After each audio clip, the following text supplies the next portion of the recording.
Good afternoon. My name is Christopher Capuano. I am the University Provost and Senior Vice President for Academic Affairs at Fairleigh Dickinson University. I am delighted to welcome everyone, students, faculty, staff, administrators, trustees, and guests, to the university's convocation for the 2013-2014 academic year. To begin, it is my pleasure to introduce those members of the Platform Party who are not active participants in this afternoon's program. Please stand and remain standing as I call your name. I ask the audience to please hold your applause until I have introduced everyone. John Codd, University General Counsel. Hanya Ferrara, Vice President for Finance and Treasurer. Karen Lewis, President, Professional Administrative Senate. June Middleton, President of the Faculty Senate. William Roberts, Vice President of the Faculty Senate. Richard Reese, Senior Vice President for University Advancement.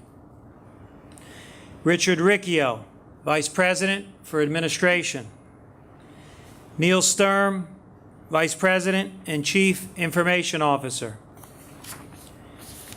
Board of Trustees, Patrick J. Zenner, Chairman. Steve Grumbach. Franklin Jennifer. Stuart Krensman. William O'Neill. Ann Petroselli. Robert Perez, and Mary Kay Stratus.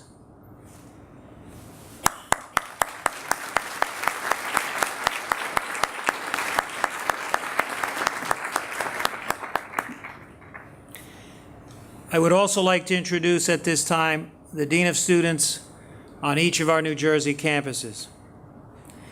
Please stand when I call your name and be recognized. First, Michelle McCroy-Hines, Dean of Students on the Metropolitan Campus. I was informed that Michelle cannot be with us this afternoon, but is with us in spirit. Jasmine Verum, Dean of Students, College at Florham.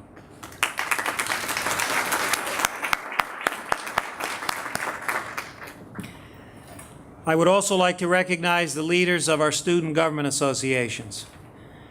First, Rohan Maheshwari, the SGA President of the Metropolitan Campus.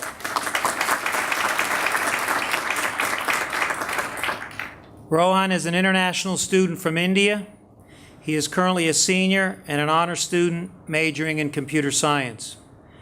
Rohan served as the treasurer of the Student Government Association last year and has been an orientation leader in the International Student Services Office for 2 years.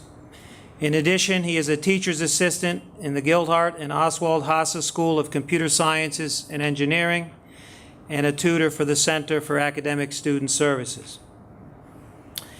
Next, Gina Guerrastante is the SGA president at the College of Florham. Gina could not be with us today, but I would like to tell you a little bit about her. Gina is enrolled in the 5-year accelerated bachelor's master's program in industrial organizational psychology and is also completing a minor in business administration. As a member of the SGA, she was a strong advocate for wireless internet in dorm rooms, TVs in on-campus eateries, and the reconfiguration of the Maddie Awards ceremony. She also coordinated a program called Hot Topics to make students more aware of current events. Outside of student government, Gina has been a member of the Accounting Society, the Florham Programming Committee, the Devil's Dance Team, and has volunteered as a service trip participant. Are there any retired faculty present today? If so, please stand so that we may acknowledge you.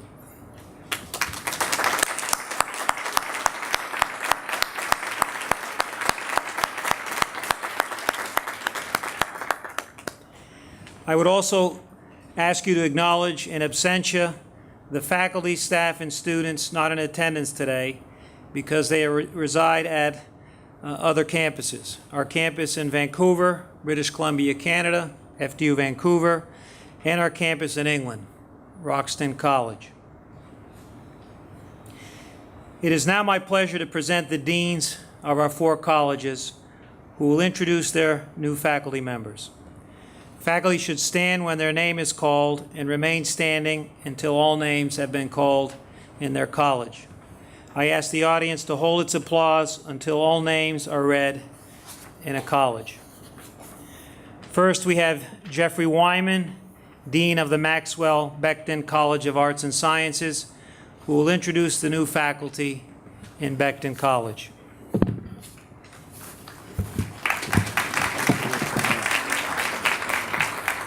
Thank you, Dr. Capuano. It's my pleasure to introduce the faculty who are joining us this year in the Maxwell Becton College of Arts and Sciences. Will you please stand when your name is called? Francesca DeJulie. Kaylin O'Connor Fitzpatrick. I know she couldn't be with us today. She's running a lab. John Brian Freeman. Richard Nisa. And Harold Parza. Welcome to all of you.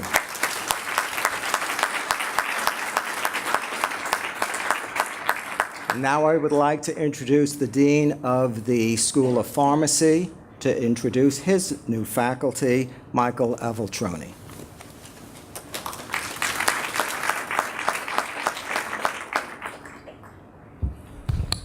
Thank you, Dean Weinman. It's with great pleasure that I am able to introduce the faculty of the School of Pharmacy who are beginning or have begun in this past academic year. Please first welcome Dr. Antonia Carbone, Clinical Assistant Professor of Pharmacy Practice.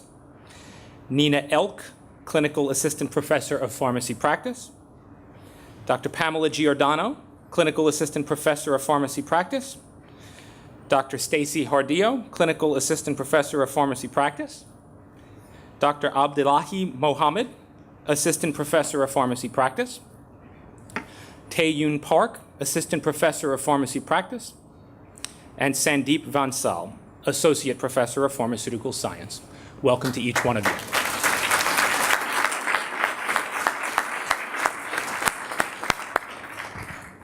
Sounds like there's a lot of pharmacy practice going on at this institution, which is good to hear. Kenneth T. Verkins, Dean of the Anthony J. Petrocelli College of Continuing Studies, will now introduce the new faculty in Petrocelli College.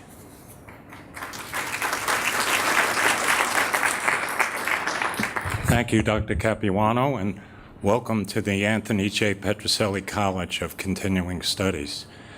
Madeira Edwards, Senior Lecturer of Interdisciplinary Studies. Robin A. Labisco, Assistant Professor of Sports Administration. William M. Toms, Assistant Professor of Administrative Science. Welcome to Petrocelli College and to the university.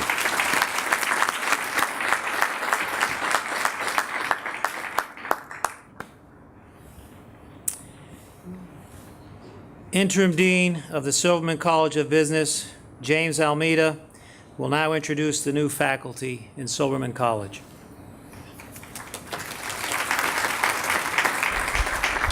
Good afternoon. Thank you, Provost Capuano. It is indeed my pleasure to introduce to you Dr. Lofty Tadich, Assistant Professor of Information Systems and Decision Sciences, who has joined our faculty on the Vancouver campus. Unfortunately, Dr. Tadich could not join us today, but I'm sure he is here in spirit. So please join me in welcoming him. Thank you.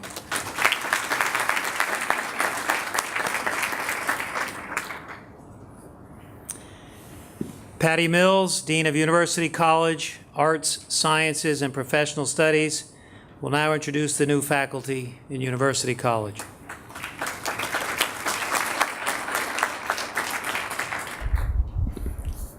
Thank you, Chris. It's my very great pleasure to introduce our new faculty. Dr. Bruno Battistoli, Assistant Professor of Multimedia Journalism. Dr. Giri Nandikatkar, Assistant Professor of Physics. Dr. Dana Ryan, Assistant Professor of Literacy and Reading Education. And Dr. Jason Williams, Lecturer in Criminal Justice. Welcome.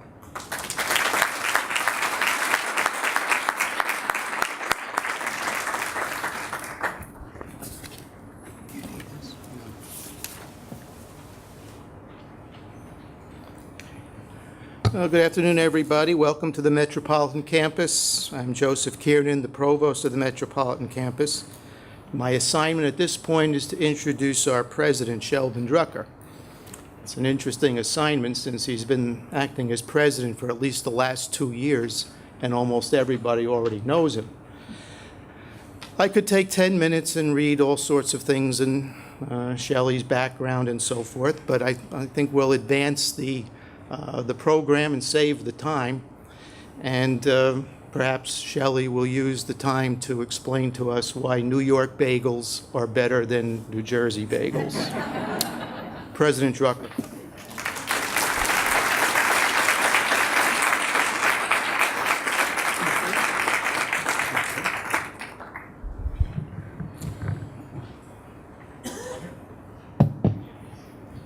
Thank you, Provost Kiernan. Good afternoon.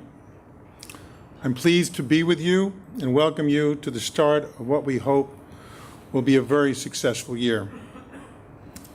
FDU has much to be proud of, much to celebrate, and much to anticipate. But we also have much to contend with, as does all of higher education. Many of you are familiar with the canaries in the coal mine. The birds would be used to determine the presence of dangerous gases. If the birds stopped singing or the birds died, the workers would heed the warning signs and exit the mine immediately. Are we in higher education paying attention to the warning signs? The concerns include rising tuition, mounting debt burdens, both for universities and their students, reduced government aid, and increased pressure and competition for attracting students. With the high cost of college, some have begun to raise hard questions about the worth of the investment. Many are demanding accountability from colleges, and many have said they are losing faith in the value of an American education. Tuition costs have risen almost 5 times the rate of inflation since 1983, according to the Bureau of Labor Statistics. And since 1980, the cost of both public and private institutions has roughly tripled in inflation-adjusted dollars. While some, like FDU, have kept their increases modest in recent years, tuition costs remain expensive and provide ammunition for our critics. Overall, debt levels have more than doubled from 2000 to 2011 at more than 500 institutions rated by Moody's. At the same time, cuts in programs and personnel have occurred at many colleges and universities, including many of our peer institutions in the metropolitan area. Fortunately, FDU has not taken on more debt in over a decade. Through careful financial management, FDU has grown without borrowing money, but many have not been so fortunate. Earlier this year, Moody's Investor Service offered a sobering negative outlook for higher education, especially those institutions dependent on tuition and state money, like FDU. Last year, the total amount of student debt exceeded $1 trillion for the first time, and 40% of people under 30 are now paying student loans. Even relatively wealthy families are dramatically decreasing the amount they pay for a college education. More and more, they say they would choose a lower price institution, even if it was not their first choice. In other words, they're shopping carefully for bargain values. There's a growing uncertainty in the aid available from federal and state sources. After regularly receiving more than $3 million annually from the state of New Jersey, Fairleigh Dickinson University has received no aid in the past 3 years. This year, the state agreed to award Fairleigh Dickinson $161,500. And we're grateful for that, but it's far cry from what is needed and what we have received in the past. And the aid that is available from the government may not be easy to obtain. A growing number of advocates for change, including the President of the United States, would like to tie college appropriations and aid to their students to performance measures, including graduation rates.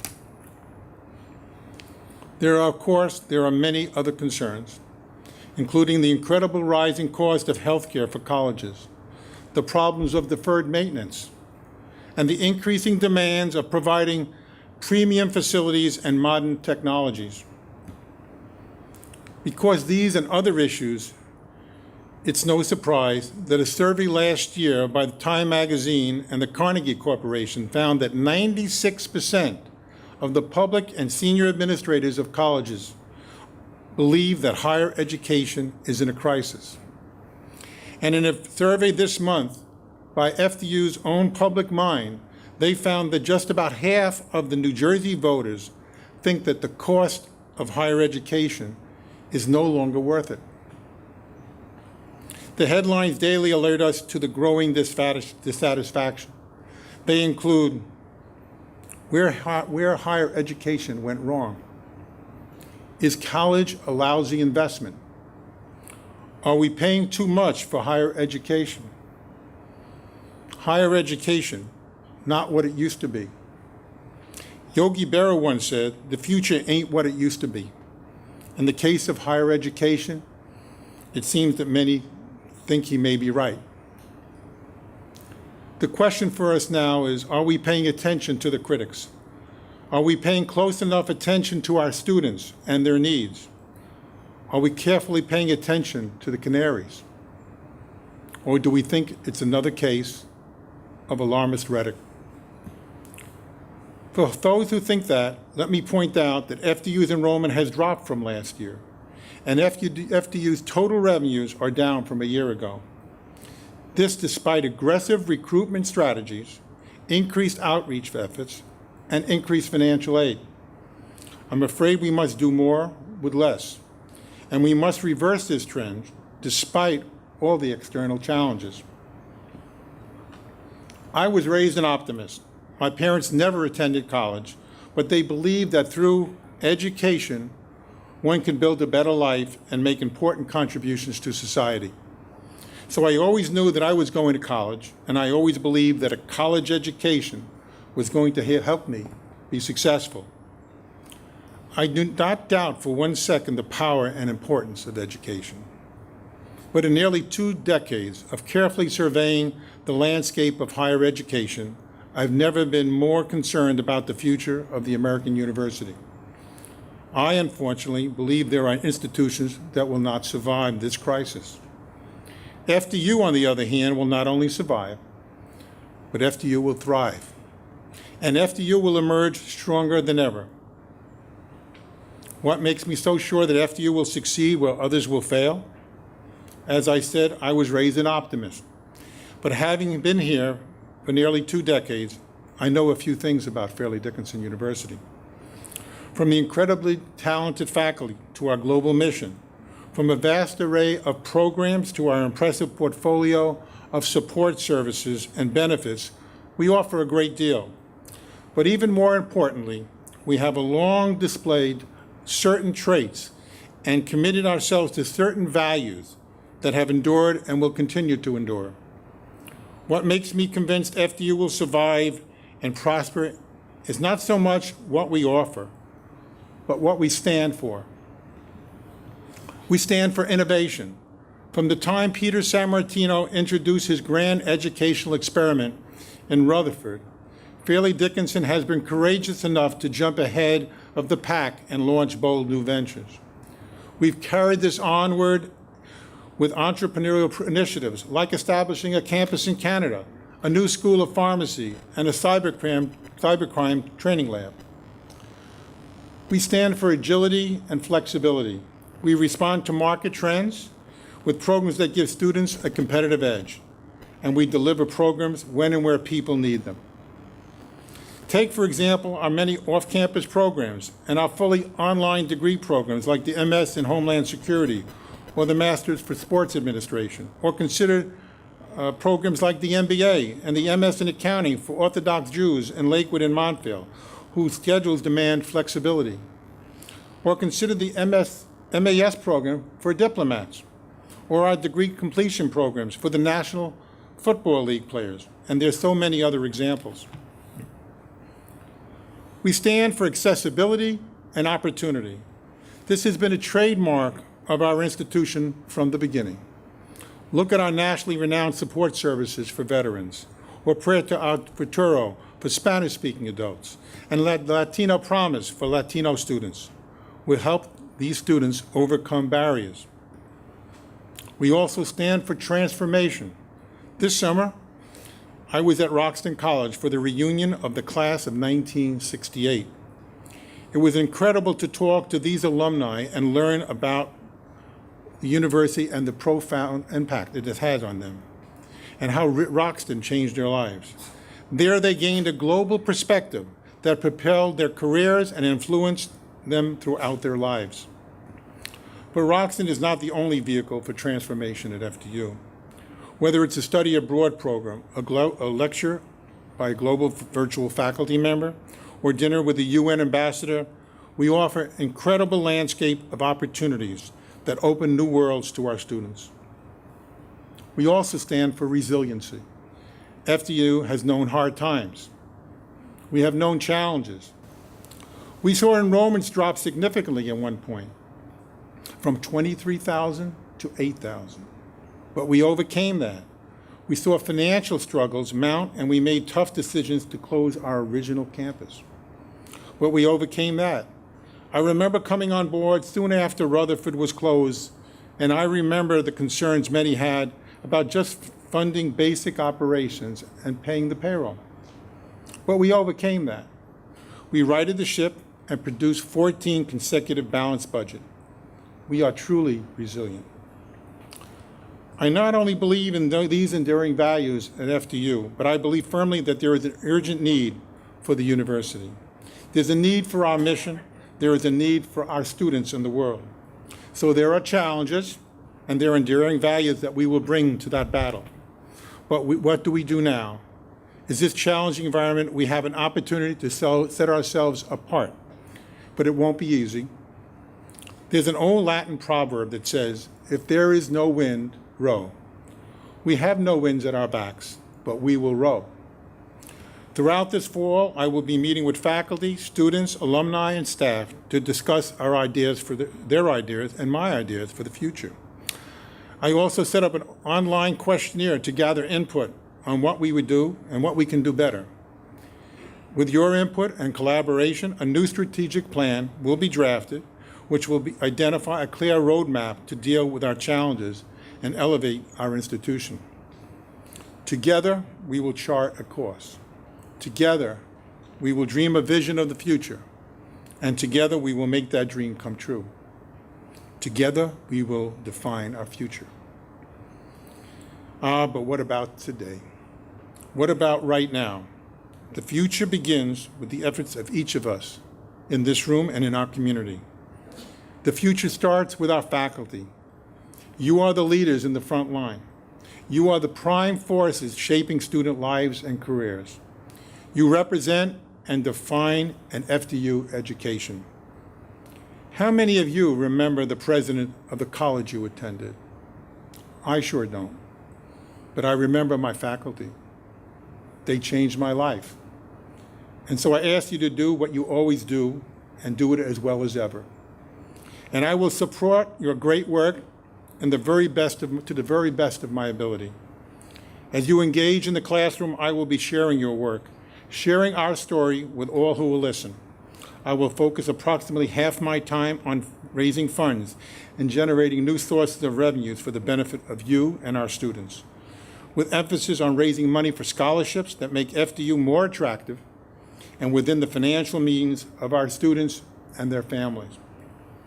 Beyond that, I have several immediate goals that I would like us to focus on. I cannot stress enough the need to make our programs more affordable. And it goes without saying that what we are striving for is for continuing improvement in the quality of what we offer.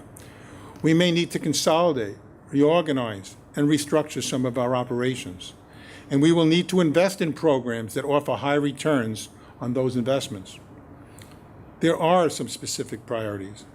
For example, I've asked our university provost, Chris Capuano, to take the leadership of integrating career planning and experiential learning into the curriculum. We also want to develop new faculty mentorship programs to support our students and improve retention and graduation rates. I am asking and working with Rick Reese, Senior Vice President for University Advancement, to develop new opportunities for faculty to engage with alumni and keep them connected to their alma mater. I would like the deans and the faculty to focus on continuing integration of educational technology into the classroom and the development of more blended and online courses and programs. We were pioneers when we introduced online learning requirement, and we want to remain in the forefront of blending online learning with face-to-face instruction. We must continue to do all we can to provide a nurturing and supporting and learning and living environment that attracts and retains great students. Improving our retention and graduation rates is paramount to our future success. There are many priorities, and I look forward to continuing the discussion with you to identify other needs and develop new ideas to better serve our students. We will plan together and we will succeed together. I can't tell you exactly all that we will do right now, but I can share with you an example of why we do what we do. Ivana Vianney grew up in a poor village in eastern Croatia. But the time she was a teenager, she knew the pain of hunger, the fear of terror, and the horror of war. But she had the courage to dream. She saw America as the land of opportunity, and she knew education was the path to make her dreams come true. She came to the United States with less than $100 in her pocket, and she eventually earned an associate's degree. And then she found FDU. A full-time student with a full-time job, she sacrificed much to succeed in her studies, while continually demonstrating the compassion and humanity that makes her so special. She volunteered to help the sick, the poor, the mentally ill, and victims of violence, and she became an assistant social worker at Holy Name Hospital. She later quit her job to enjoy full-time college experience and took advantage of FDU, all that FDU has to offer. In 2009, Ivana graduated summa cum laude with a bachelor's degree in psychology. She then enrolled in FDU's pre-medical program while working full-time in the Office of Public Safety. Asked about her reasons for going into the medical field, Ivana said, "Before I was born, my grandmother died from a broken leg. The nearest doctor was hours away. When she finally reached the hospital, it was hours before anyone looked at her. I grew up in the shadow of her death and the deaths of so many of my family members who could have been saved had they been afforded adequate and appropriate care." This fall, I'm pleased to tell you, Ivana began studying at Harvard Medical School.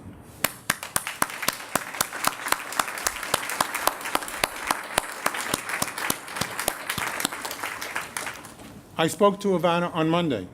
She's doing well, and she wanted to be here and thank the faculty. But her first exams were this week. Ivana learned that through her education, she could influence and shape her world. Ivana is the reason we are here. We are here to nurture the hopes and fuel the dreams of our students. We are here to ensure that where there is a strong will and where there is ambition, we will provide that opportunity. Thomas Jefferson once wrote, "The best prize life offers is the chance to work hard at work worth doing." Clearly, your work is worth doing. Who will be the next Ivana? She or he may be in your classroom this semester. Have a wonderful year, and thank you.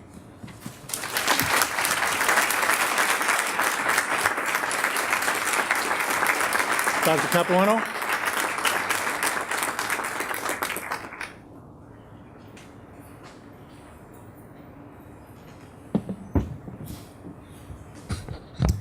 Thank you, President Drucker.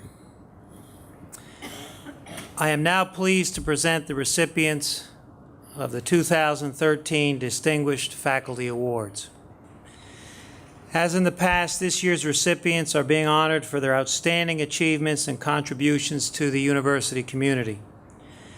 The recipient of this year's Distinguished Faculty Award for Teaching is Professor Peter Burkholder. Peter, please come forward.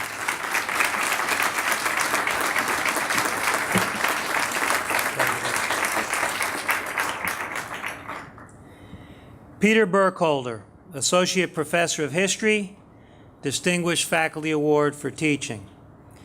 As American writer William A. Ward once wrote, "The mediocre teacher tells. The good teacher explains. The superior teacher demonstrates. The great teacher inspires." Since arriving at Fairleigh Dickinson University in 2005, you have elevated the art of teaching, inspiring not only students in your classroom, but also fellow faculty in your department, college, and university. You've taught a variety of history subjects, covering the Roman Empire, medieval history and film, the Black Death, Mediterranean history, and explorers and exploration, all with equal expertise. Using techniques you are known for, small group work, broad class discussions, critical reading, and simultaneous annotating, your students develop into critical thinkers. As one student commented, "I found this style of coursework to be incredibly helpful in learning what it takes to be a good historian. An attention to detail, a drive to dig deeper, and an appreciation for the interconnectedness of the past." Through the Madison Project, your historical methods students gain hands-on experience as they dig even deeper and more fully into the College at Florham's storied past. Under your tutelage, students sort, catalog, and examine primary sources relating to once was the Vanderbilt Twombly estate, learning how to handle these sources expertly. The project, says one student, sheds new light on the building, what we call today Hennessy Hall, where we sit in classes each day. For your colleagues, the success of your brainchild, the Becton College Faculty Development Committee on Teaching, and its Teaching Triangle offshoot, means expanded collaboration among departments, which leads to better teaching techniques following group discussions, research presentations, and cross-discipline classroom visits. As one colleague phrases it, he forces me and the rest of his colleagues to think more deeply about how we organize our classes, what we demand of students, how we measure their work, and what we do with the time we spend with them. Beyond the halls of FDU, you have established yourself as an authority on pedagogical inquiry and evidence-based teaching presentations in front of the World History Association, the Carnegie Foundation Colloquium on the Scholarship of Teaching and Learning, and the National Endowment for the Humanities Summer Institute. Building upon your 2009 recognition as Becton College's Teacher of the Year, we are proud to honor you today with the Distinguished Faculty Award for Teaching.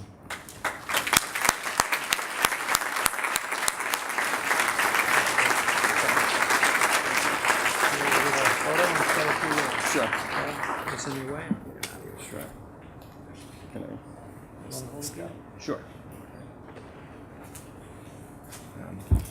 Thank you, Provost Capuano, for that very kind introduction, and the various people who said those things that he was just describing. Years ago, I was really fortunate in that I had the opportunity to study with a man named Randy Bass at Georgetown University. And Randy is a world-renowned expert in college-level teaching and learning. And one of the key points that he makes in one of his articles is that in research, a problem is a good thing. A problem is an opportunity. When somebody asks, "Oh, tell me about your research," they're asking, "What problem are you trying to solve right now?" And of course, there's nothing wrong with that. That's what we do. But when it comes to teaching, that's a whole other issue. In teaching, you don't want a problem. And if you have one, you certainly don't want other people to know about it.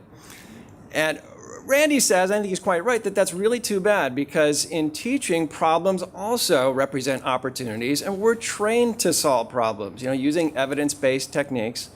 But oftentimes we don't do that. We figure that, well, teaching is more of an art, and either you do it well or you don't, and maybe we'll complain that the students just aren't working very hard and leave it at that. Now, believe me, I have teaching problems, and despite everything that you just heard, and I'm not afraid to admit that, but I've been very fortunate to have fantastic support from a department, many of the members of whom have been standing here receiving these awards. And it's been very nice because they've always been very receptive of my pedagogical research and not putting an asterisk at the end of it saying this doesn't really count. I've also been very fortunate through the support of Dean Wyman here, who also has been very supportive of pedagogical inquiry. And he's the one who urged me 5 years ago to start the Faculty Development Committee, and he's been supporting it ever since, so I thank him. Provost Woolley and his predecessor, Ken Green, have also been instrumental in providing us with much-needed reading materials that form the basis of the Faculty Development Committee, so you know that we're actually reading evidence-based literature. These aren't just therapy sessions. And then finally, the members of the Faculty Development Committee themselves, some of whom are here today. There's too many of them for me to name. But I have to admit, this is a group that I really abuse. I force them to come to campus for our meetings early on Wednesday mornings. I assign them homework, and I offer them absolutely nothing in the way of anything to eat or drink at these meetings. And despite all that, they keep coming back year after year after year. And I'm very, very thankful that they do, because working with that group and the teaching triangles that Provost Capuano mentioned, that's really one of the most enjoyable things that I do at FDU. So I owe those people a huge debt of gratitude. And if you people out there, if anybody wants to come in early for meetings on Wednesday mornings, by all means, get in touch with me. We'd be happy to have you. Finally, in closing, I just want to recognize my parents, Jim and Joyce, who are sitting here today. They're visiting from Wisconsin. I'm very glad they could be with me today.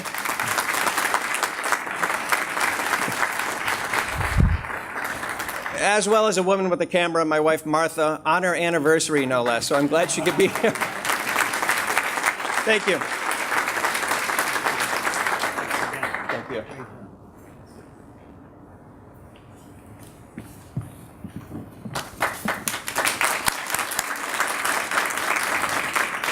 Thank you, Peter, and happy anniversary. Martha as well. The recipient of this year's Distinguished Faculty Award for Research and Scholarship is Professor Robert Prenke. Robert, please come forward.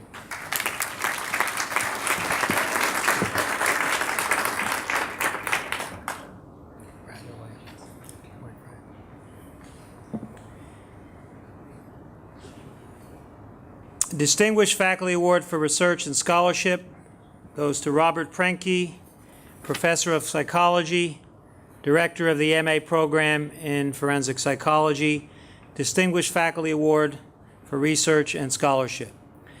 Folklorist, anthropologist, and writer Zora Neale Hurston called research formalized curiosity and said, "It is poking and prying with a purpose."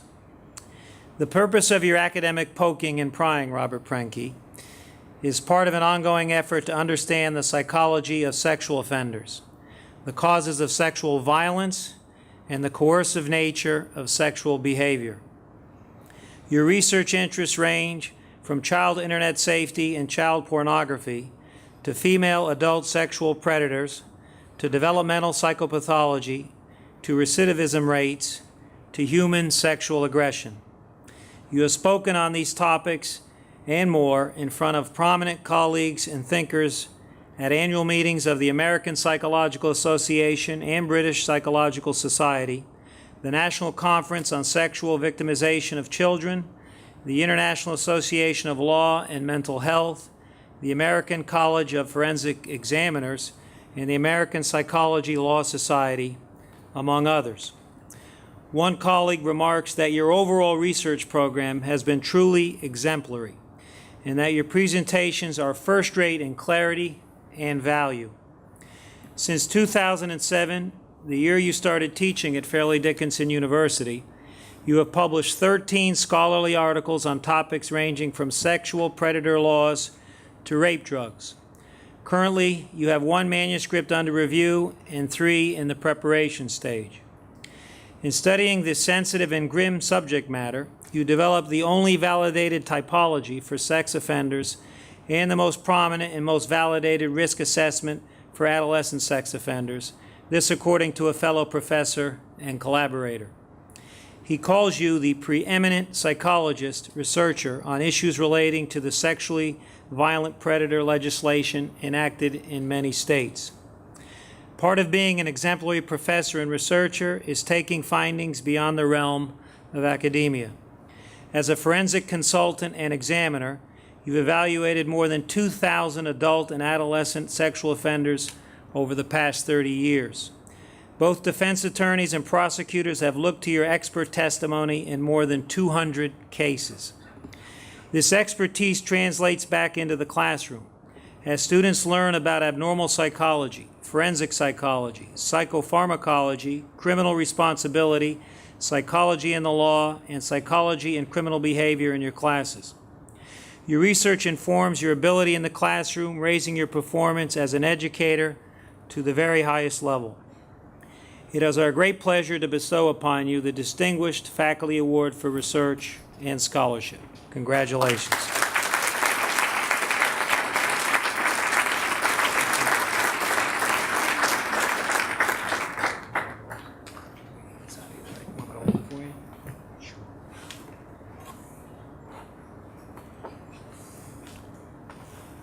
Thank you very much, Joe, Provost Kiernan, and Provost Capuano.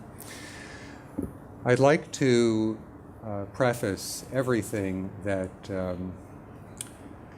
Provost Capuano has just shared with you by describing a bit of my rather serpentine journey. I did not start out even knowing a sex offender to the best of my knowledge, let alone having any interest in sex offenders. My path has been quite, as I said, serendipitous, and it began in California, raised as a child, and my ambitions as a college student, actually, were nothing more than to be a forest ranger. And when explaining this principal ambition to my infinitely patient mathematical physicist father, he listened and he said, "That's wonderful, son. And what will you do for the other 10 months?" So I listened, as I always did, and I thought, well, maybe this is not going to work. What else will take me to the mountains that I love? And I decided to be a geology major. And that is the path that I took, all the way up through a course in micropaleontology, and decided that maybe I can look for tiny fossils in the mountains. How naive was that? The Vietnam War intervened, and various other serendipitous occurrences, and I ended up with a graduate degree in experimental psychopathology. That was followed by years of postdoctoral fellowships in which I was trained, of all things, to be a psychophysiologist, and spent years afterwards pasting electrodes on schizophrenics. A far cry from what I was trained to do. Somewhere along the road, 1979 it was, that I published my first book on biological bases of normal personality, not what I had been doing research on at all. And only a year later, in 1980, I had written a book on creativity, of all things. And it comes many, many years later, in 1980, when after 4 or 5 years as a postdoc and deciding that it's time eventually to grow up, and I was on the job market and had gone off from the University of Rochester Med School, where I was at the time, to Boston for a couple of job interviews.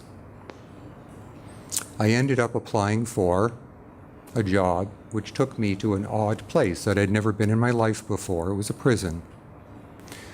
And met for the first time a sex offender, or a lot of them, hundreds of them. The position that took me there was simply called Director of Research. And naively thinking at the time that this would be something that would allow me to move from Rochester to Boston, so in 6 months I could assume this new, much more honorable position as a beginning faculty member, is why I eventually accepted the position, and lo and behold, 17, 20 years later, I was still there.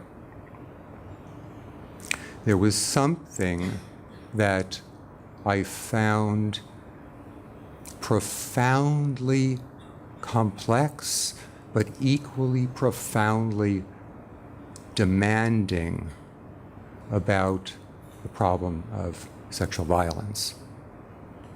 And it is a path that I have followed more or less in a straightaway fashion to this day.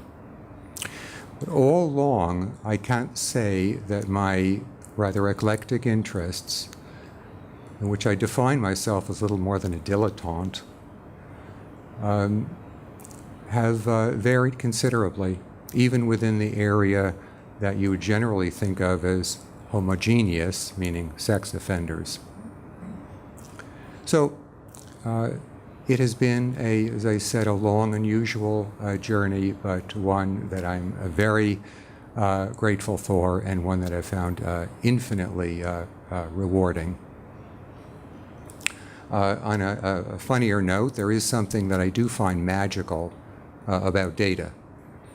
And my dear wife, Jackie, who's somewhere in the audience here, can attest that although she can't find me, she believes that I am indeed on my computer until 1 or 2 in the morning analyzing data. Not because I must, but because I'm riveted. There is something that I find magical about data. On that note, I would like to simply end by thanking so very, very much Chris, who brought me to FDU eons ago. Chris, I'll never forgive you. I mean, forget you. And I would also like to say a few words about how extraordinary both Provost Kiernan and Dean Mills have been. They are absolutely over the top. They are amazing. All I can say is that the university that I came from, and I won't mention what it was, before I came to FDU, no one ever saw, let alone met, let alone spoke of the provost. The dean was always either the dean or referred to by expletives. I never dreamed in coming here I would have a personal first-name relationship, and probably as Dean Mills is going to testify, it took me a long time to say Patty. It was always Dean Mills. I'd also like to say how enormously grateful I am to Dr. Dumont, the chair of our department. He is awesome.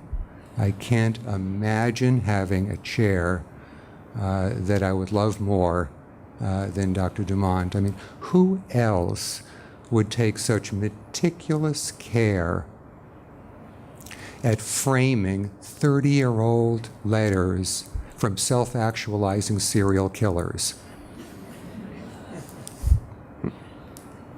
They're posted all over our hallway.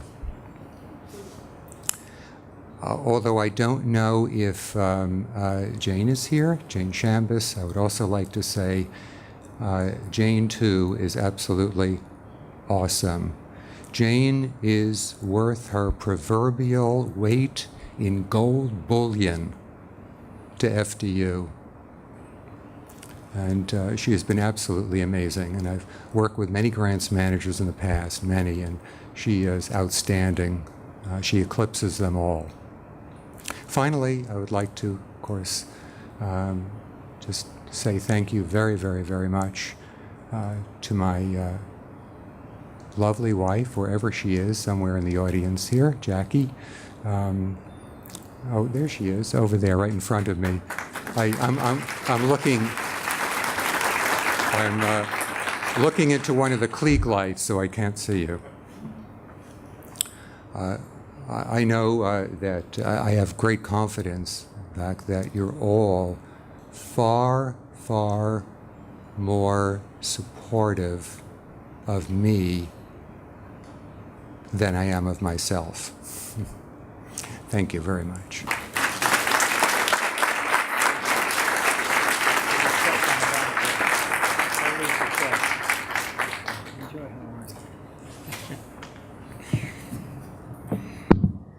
Jackie, I took his computer away. I'll give it back to him tomorrow.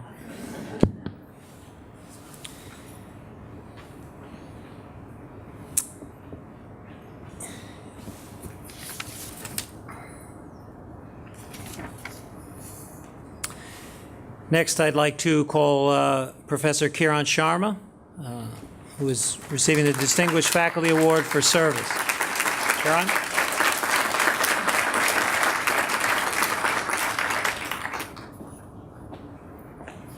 Congratulations. Kiran Sharma, Professor of Mathematics, Computer Science, and Physics, Distinguished Faculty Award for Service. Swiss psychiatrist Carl Jung once proposed, that is, you are what you do, not what you say you'll do. And you, Kiran Sharma, are the definition of an FDU doer. With great enthusiasm and dedication, you have worked on behalf of the university community since your arrival in 1995. As head of the Maxwell Becton College of Arts and Sciences Department of Mathematics, Computer Science, and Physics, for nearly 9 years, you created new courses, developed computer labs, and mentored and recruited students, all while teaching a full course load and devoting energy to the university at large. Students have benefited from your founding of the Archimedean Society, which focuses on mathematics and computation, and Phi Mu Epsilon, a mathematics honor society. Beyond the classroom, students can now join the mentoring program you've instituted in Morris School District middle schools, as well as other experiential learning opportunities that you have established. In service to your colleagues, you have devoted time and attention to the Faculty Handbook Committee, the Executive Committee of the Faculty Senate, the Becton College Educational Planning Committee, the Distance Learning Committee, the Web Advisor University Committee, and the Strategic Planning Committee for the Metropolitan Campus. You have contributed to the expansion of the Two Worlds Study Abroad program by encouraging a partnership with Amity University in India, and to the establishment of the Center for Cybersecurity and Information Assurance within the Office of the University Provost. When you are not advising and encouraging students, elevating the department, or advocating for the faculty, you are reaching out to the community beyond university walls.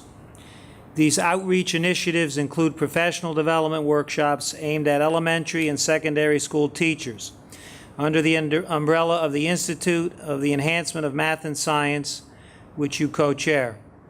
These workshops are designed to augment the understanding of the nationally implemented Common Core standards, which define mathematics comprehension for K-12 students. In the words of one colleague, all of these examples point to both the breadth and depth of her commitment to the university, but they do not capture the true level of involvement, seriousness of purpose, understanding of the institution, and willingness to give of herself tirelessly that characterizes Professor Sharma's performance on every level. Your impact at FDU is tangible and true. Today, we recognize these efforts with great appreciation and present to you the Distinguished Faculty Award for Service.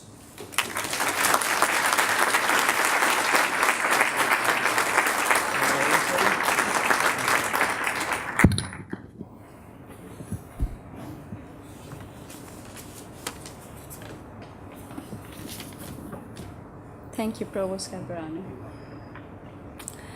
This is a great honor. This is wonderful, and I really thank the selection committee for selecting me for the Distinguished Faculty Award for Service here at FDU.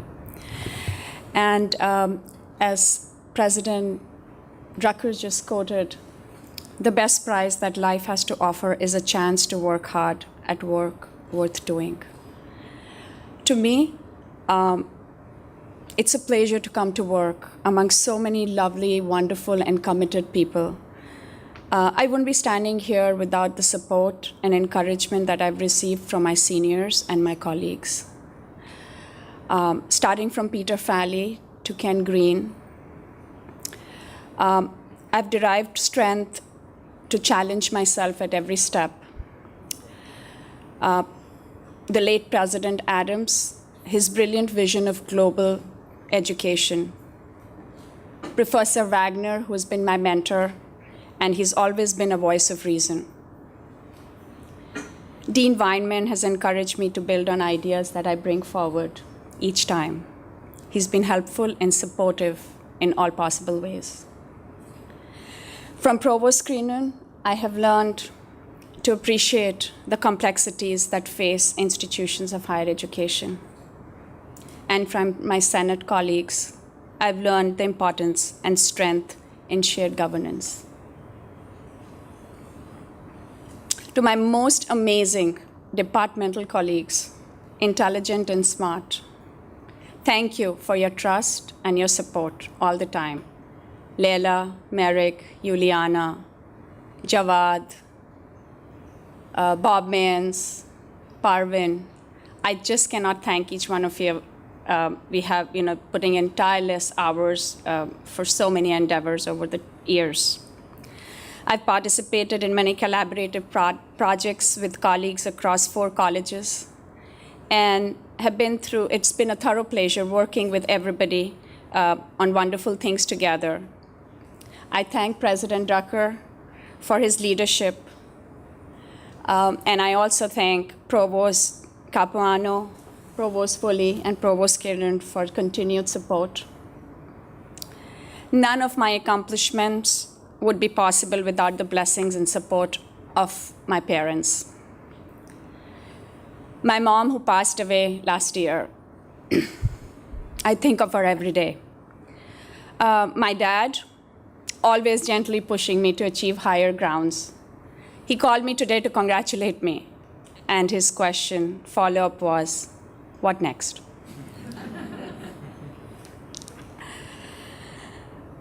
My best friend and my sister Jyoti and her family, always there for me. And to my awesome and wonderful husband, a rock-solid support and love, and my 2 loving daughters for endless support. I couldn't have done much without all the help that I got along the way, and with all the wonderful people that surround me. I sincerely thank every one of you. Thank you.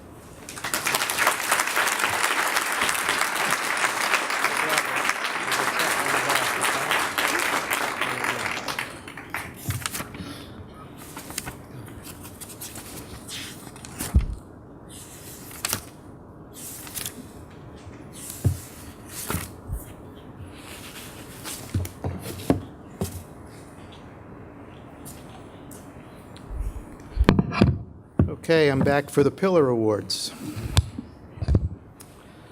Just as we have many faculty who have given years of distinguished service to FDU, we have many staff members who have also made outstanding contributions to the success of our university. These pillars of FDU have served FDU with commitment and distinction for 10 years or more. They promoted civility on campus and have shown unusual concern for the welfare of students and serve as role models for their colleagues and students. This award is made to 2 people from each campus each year. Here at the Metropolitan Campus, the recipients of the Pillar Awards are recognized on plaques that are on the walls in Robeson Hall. We've been inducting people into pillars or giving Pillar Awards since 2001, and currently there are 27 previous recipients of the Pillar Awards who are recognized on the wall. Today, I'm proud to introduce two new members of that society who will receive Pillar Awards from the Metropolitan Campus. First, we have Rosemary Murphy. Rosie, would you come?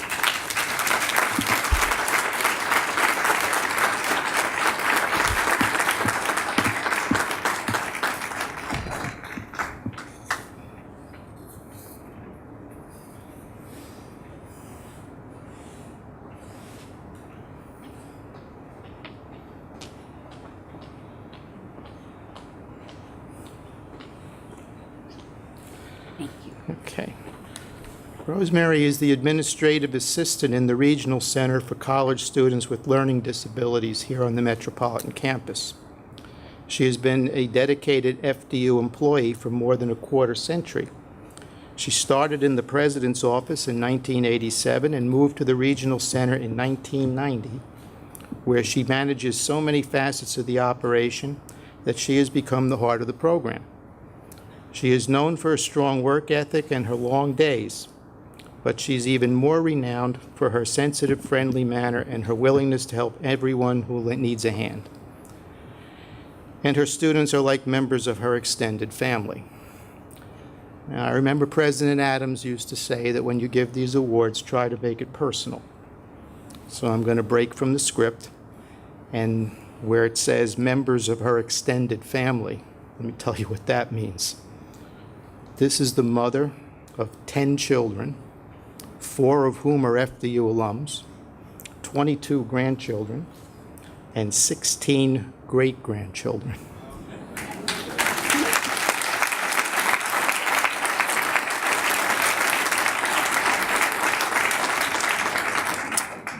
So I guess she's been busy over the years, but not too busy to pursue her own education. And Rosie enrolled in one of our degree programs in Petrocelli College. And in 1998, she earned her degree from FDU with a 4.0 perfect grade point average and was awarded the Academic Dean's Award in Petrocelli College that year. In putting some things together for this, I asked Dr. Farrell, who directs the Regional Center, tell me some things that I should say about Rosie. She gives me a list, but you can think of what's on the list. Can't get by without her. She can find anything. Hardworking, manages all those things. But here's the sentence that struck me the most. This is from her director. Best of all is her outstanding sensitivity to our students. This is especially important to our students with learning disabilities with whom she interacts all day long. You put all of this together, and it adds up to someone who surely deserves to be enshrined along with the other outstanding Metropolitan Campus members who have earned this award. Congratulations, Rose.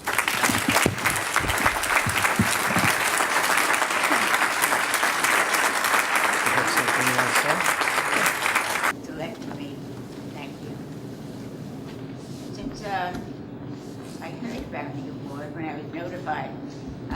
The title reversed in my head. I couldn't get it out of my head. I reversed the title because Fairleigh Dickinson is the pillar. Fairleigh Dickinson is a pillar for students all across this great country, students from all over the world. It's a center of learning. It's a center of the spirit of unity for all young people. You see, it was the pillar for adults. Adults, whether they're in their mid-30s or their mid-90s, they could come back to school. And I know when I went back under the direction of Dean Berkins and Dean Swansea and Dolores Hart of the Success Program, and they just try to make the schedule adjust for adult schedules. And on a personal level, Fairleigh Dickinson was my pillar. I lost my husband over 34 years ago, had 10 wonderful children, but how is they going to raise them? I mean, how is they going to support them?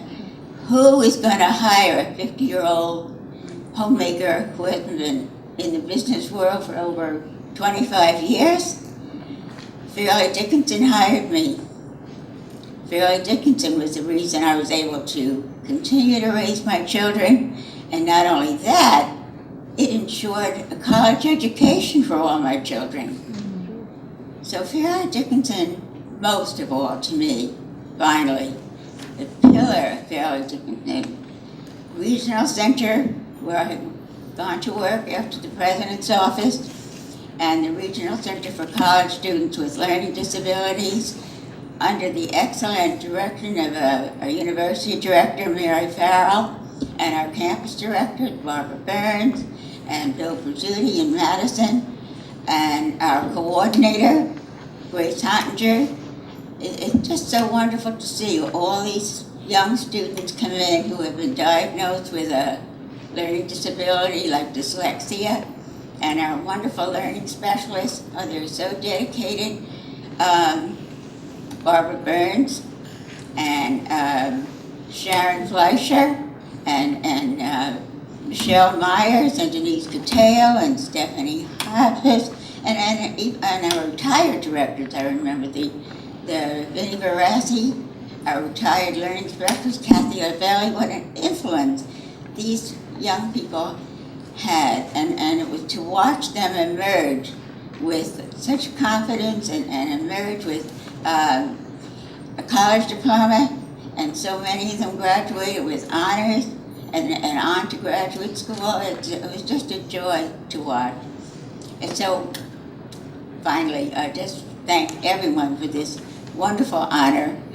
I have to thank my wonderful family, my wonderful fun family, and most of all, I think I have to thank President Michael Adams for initiating and establishing this award. His spirit is going to be with us always. Thank you.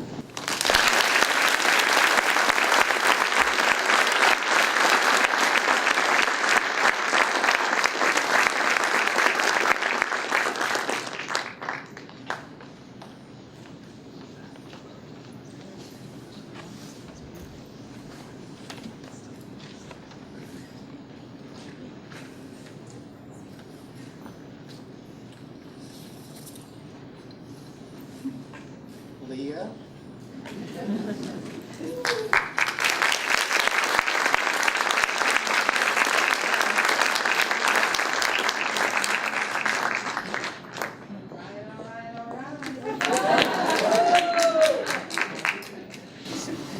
This is Leah Ronke, Associate Director in the Office of Enrollment Services on the Metropolitan Campus. And I could read some things about her work on the Green Committee and Operation Care Package and so forth. But once again, I'm going to deviate a bit. We are not very far removed right now from the busy registration season where many of our students came to campus to enroll in our courses and hopefully finish their degrees. And a lot of those students are able to do that because of the work of people in the enrollment services and financial aid areas, and that's where Leah is outstanding. Leah has an office in the Crone Building near the enrollment service section. But if you go looking for her there, the chances are she's not there. She's out in the front, sitting at the desk, working with some of our students or their families. Now, in the last few weeks, I've had the opportunity to wander around campus trying to stay out of the way, even though people in enrollment services probably think that I should stay out of the way. But I get to go and watch the work that these wonderful people do. And so a couple of times I'll go and I'll stand behind Leah and I'll say, so what are we doing? How's the enrollment look? She says, well, I have a whole list here of students who haven't registered yet and who have issues of various kinds. And I look and she's got like 10 pages of these names with notes. And she says, well, we're going to call them all and we're going to try and get them all to come in so that we can talk to them and find out what we can do to help them succeed and enroll in the courses.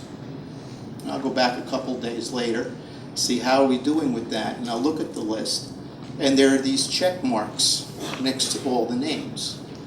That's when I realized that we are going to call them all means Leah probably called them all,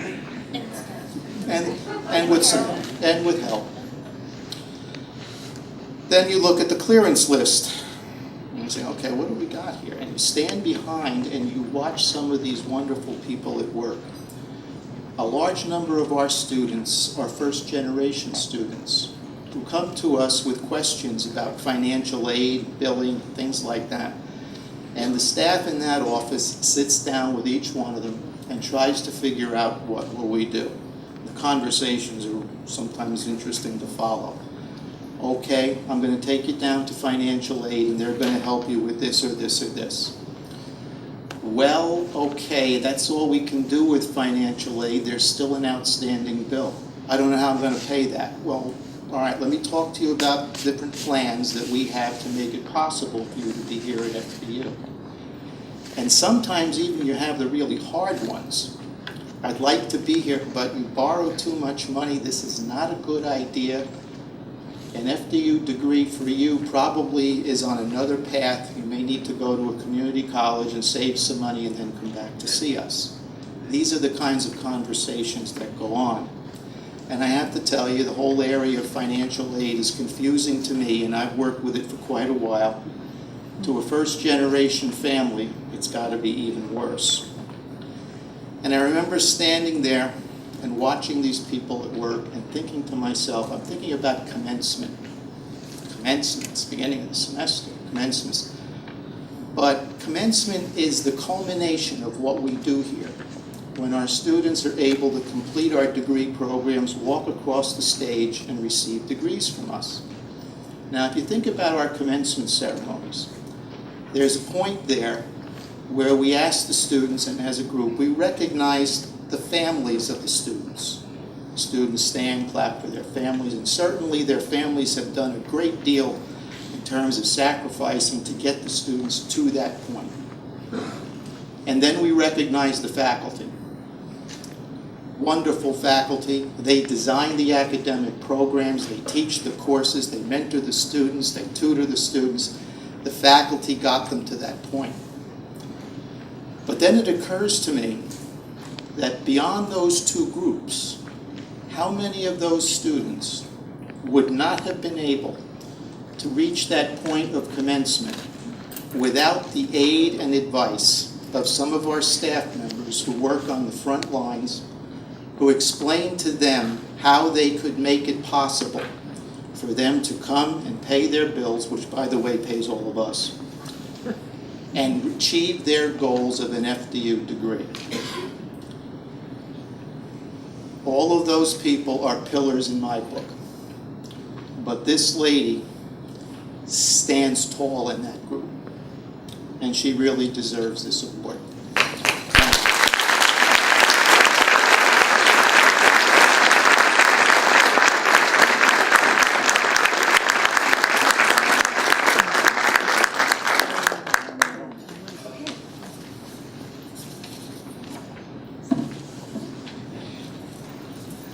Don my goggles.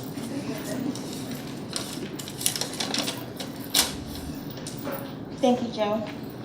President Drucker and members of the FDU community, it is with deepest gratitude that I accept this award as Pillar recipient for 2013. I congratulate my fellow Pillars on this accomplishment and wish them continued success in their careers at FDU. I believe that personal success is achieved when luck and talent arrive at the same time. The talent part may be debatable, but as for luck, I stand firm that I hit the jackpot. For the last 10 years, I have been lucky enough to work in the Office of Enrollment Services under the direction of Carol Creekmore. During that course of time, I've come to hold her in the highest regard as my director and vice president. She manages with compassion and fairness and is one of the university's strongest advocates for our students and for her staff. My thanks to the family of Enrollment Services, both Madison and Teaneck. Together we are students, parents, rock stars, writers, chefs, politicos, fashionistas, globetrotters, sports enthusiasts, and gamblers. We begin our day surrounding the coffee maker and negotiating the fridge for a spot, and we spend our day working side by side on the front line of student services, representing FDU with diplomacy, care, and concern. In gratitude to my staff, in order of years of service, Marty, Camille, Vanessa, Sophia. In total, these ladies have over 60 years of service at FDU, and it is evident. They are at the top of their games, managing a few thousand student accounts, both on and off campus, and reconciling all TNEC student deposits. They are my invisible safety net and my daily comic relief. My sincerest appreciation to all the other individuals and departments that go above and beyond, offering support and assistance to me on a daily basis. You know who you are. You are just, I would never be able to do the job I do on a daily basis without you.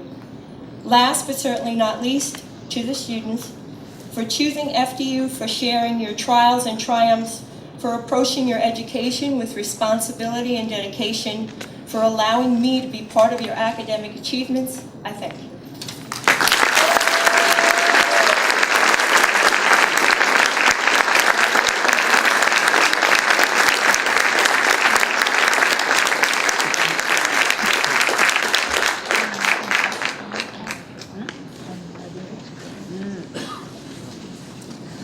Just in case our colleagues from the Vancouver campus or the Roxton campus are watching or at some point reviewing these tapes, I'd like to say that I had the opportunity to interview some alumni recently, and one of the questions I asked them was, how many campuses does FDU have?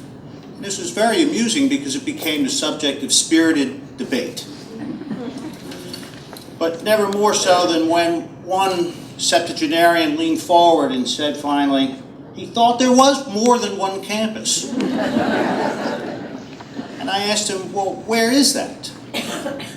He said he wasn't really sure, but you had to go out Route 46.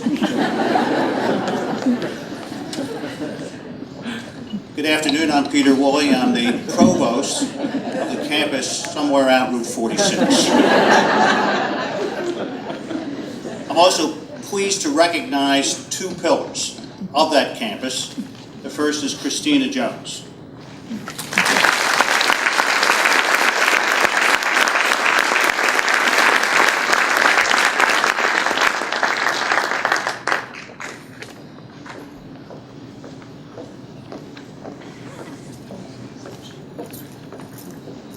Face the audience.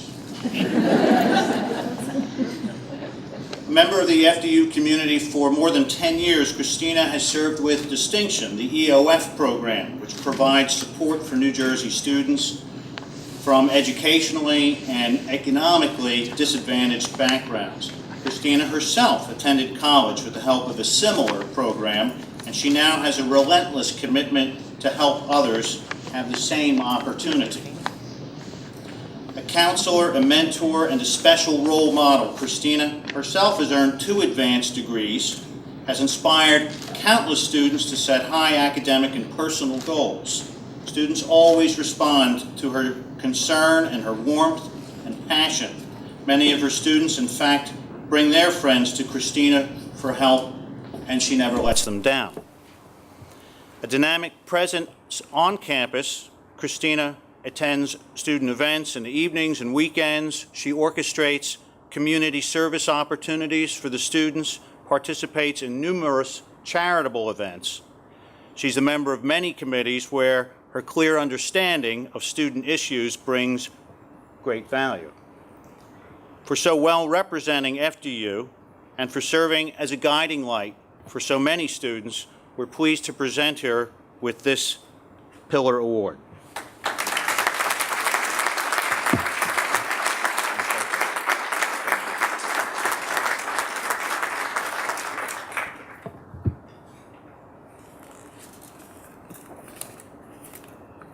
Thank you, Provost Willie. First and foremost, I'd like to thank the individual who nominated me and for those who voted for me to receive this prestigious award. I have sat through many convocations, and I've never imagined being up here accepting a pillar on my behalf. It is truly an honor to receive this award. I would have never anticipated being recognized for doing something that I love. My commitment to helping students reach their full potential has been a dream of mine since I was a little girl. My mission in life has always been to help students graduate college with the necessary tools needed to be productive citizens. Little did I know that I would be that motivating voice that students needed to hear to help get them through the most challenging years in college. Little did I know that I would be that inspirational voice that students needed to hear to pursue a degree beyond a bachelor's. Helping others succeed in life is my passion. So to receive this award for doing something that I am passionate about, I am forever grateful. FDU has become my second home, and I cannot continue without thanking those who helped me along this path. This is the emotional part. To my EOF family and mentors, Marjorie Hall and Bradley Levy, words cannot express how truly grateful I am to have you in my life. Marjorie, you have taught me to face my fears and to have confidence in whatever I do. Brad, you have given me so much insight and knowledge and have taught me to be a great leader. Erica Rupert, you have taught me to reach for the stars and never lose sight of my goals. David Jones, you have taught me to never give up on life. Lisette Garcia, you have taught me to have strong leadership skills and to be the best that I can be. To the TNEC staff, Mary Ann Miola, Christina Filbert, and Angelica Montero, thank you for being so supportive. Yvonne Bodden, thank you for sharing your wisdom and teaching me to have patience. To my mentors in the psychology department, Dr. Rogers, Dr. Whitmarsh, Dr. Kaspering, Dr. Tasso, Dr. Brown, Dr. Maxwell, Dr. Waters, and Dr. Ordway. Thank you for helping me with my professional growth. I have to give thanks to the other individuals who have given me such a strong foundation to stand on. I thank the READY program and its staff for instilling values in me and setting a strong academic and social foundation that I needed to succeed. Last, but certainly not least, I have to thank my family, my children who could not be here today because of school. Thank you for your unconditional love. To my lovely husband, Stephen Wilson, I thank you so much for your support, encouragement, and watching the kids during those long summer nights. I love you with all my heart. I'd like to conclude with a quote for the students. A dream doesn't just become reality through magic. It takes sweat, determination, and hard work. So with that being said, sky is the limit. You can do anything that you put your mind to. But with hard work, dedication, you can excel at it. Thank you.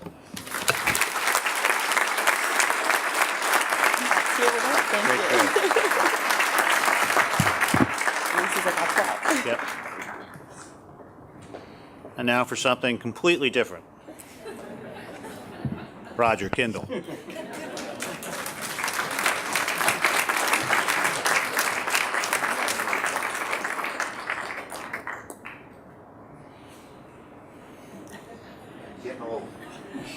That was impressive.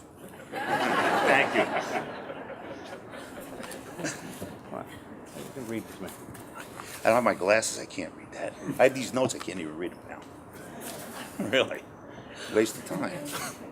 Member of our community for 36 years, it begins. Roger has shaped the lives of thousands of student athletes. In addition to his role as the Associate Athletics Director, Roger has coached the men's golf squad for 24 years, guiding the Devils to 4 consecutive conference championships and reaching the NCAA tournament 3 times. He's also head coach of the women's golf team and an adjunct professor teaching courses in sports administration. In addition, for 28 years, Roger was the head coach of the men's basketball team. That's not the Knights. Now, the Knights are here in Metro. I see some confusion there. The Devils are out on Route 46, 46. 46. What's the number? Roger won more than 300 games, earning Coach of the Year honors 5 times. He is well known for his dedication and his commitment to his students in and out of the athletic arena. A devoted mentor, there is always a steady stream of student athletes coming into his office. A member of the campus council, he has also run the Student Athlete Advisory Committee, which helps student athletes identify positive contributions to make to society. For the profound impact he has made, we salute Roger as a pillar of FDU.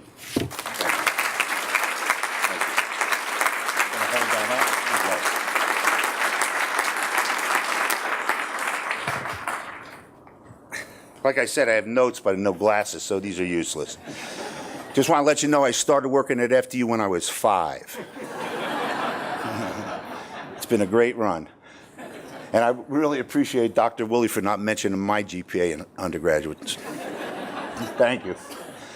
But I want to congratulate all the honorees for their contributions to FDU. It's a great profession we chose. You know, it's great to impact people's lives. I really hope or wish that the impact I had impact on the student athletes at FDU the way they impacted my life. That's very, very important. Like I said, we've had some great teams there, great basketball teams. As a matter of fact, we came over here a few years ago, you know, like 20. And we played the Knights one time, and we only lost to them by 6. And they were supposed to come back to our gym and open it up, and they didn't come back. So they owe us a home game. We've had some great teams. As a matter of fact, I'm really looking forward to our Hall of Fame dinner. In the Hall of Fame dinner, my second team is going into the Hall of Fame, and I think there's only been 7 in there right now, so my second one's going in. One of my former student athletes is going into the Conference Hall of Fame, and one of my golfers is going into the our Athletic Hall of Fame. So we're looking forward to that. And, you know, I'm very proud of all the teams that I've had and all the athletes that I've mentored, but I think the one thing that I am proudest of is the weddings that I'm invited to.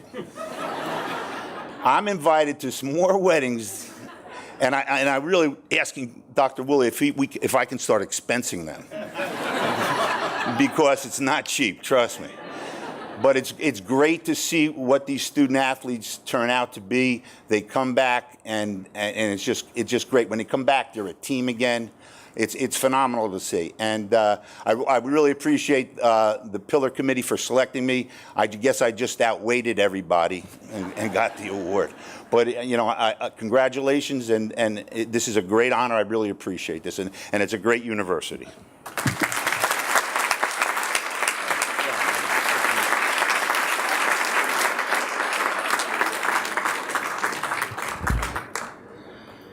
Roger, I'll pass your request on to President Drucker to expense those weddings. And I'll ask him to come forward to present the presidential citations.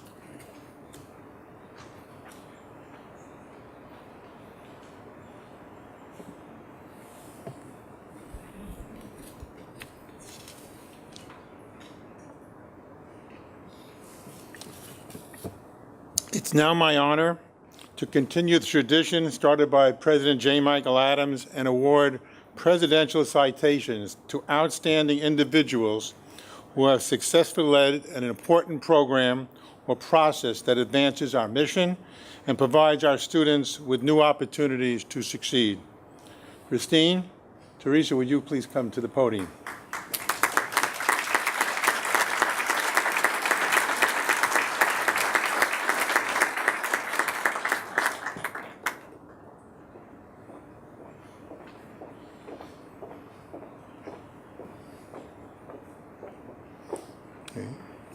You'll be fine. Thank you. Winston Churchill once said, "Success is not final. Failure is not fatal. It is the courage to continue that counts." Christine and Teresa have always continued and helped to move FDU forward.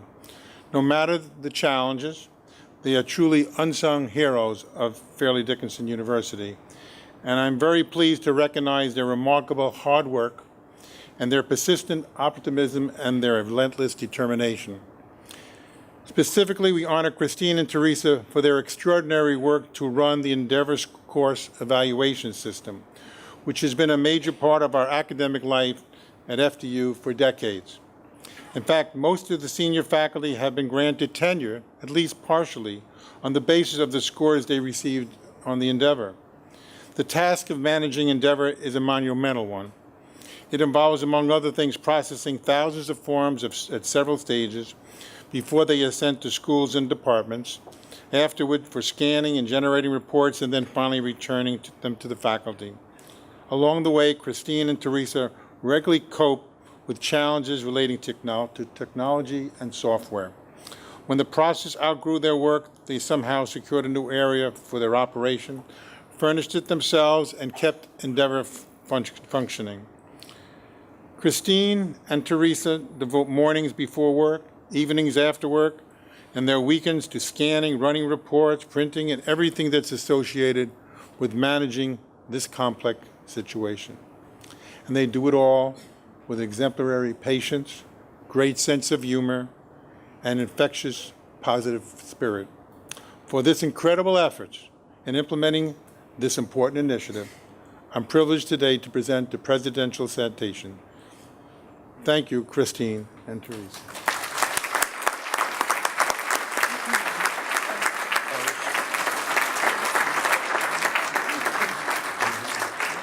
I'd just like to say thank you, President Drucker, for thinking of us and selecting us for this award. I'm truly honored to be here. And I'd just like to thank Jeff Wyman for always being there for us and for my family. Thank you.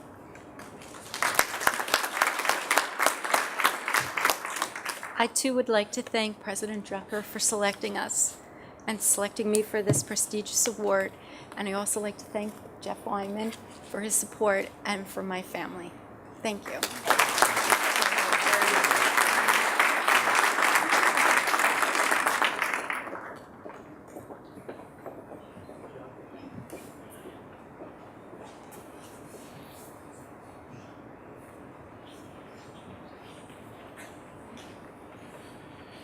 Okay, I am the speaker you've all been waiting for.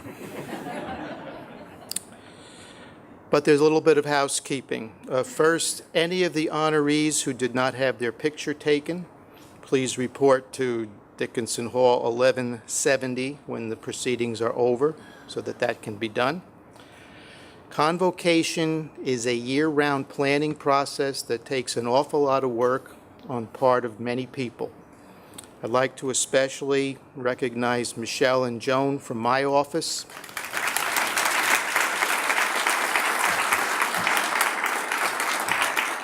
And the staff of the President's office and the office for the Provost at Florham for all the work they do to put this all together.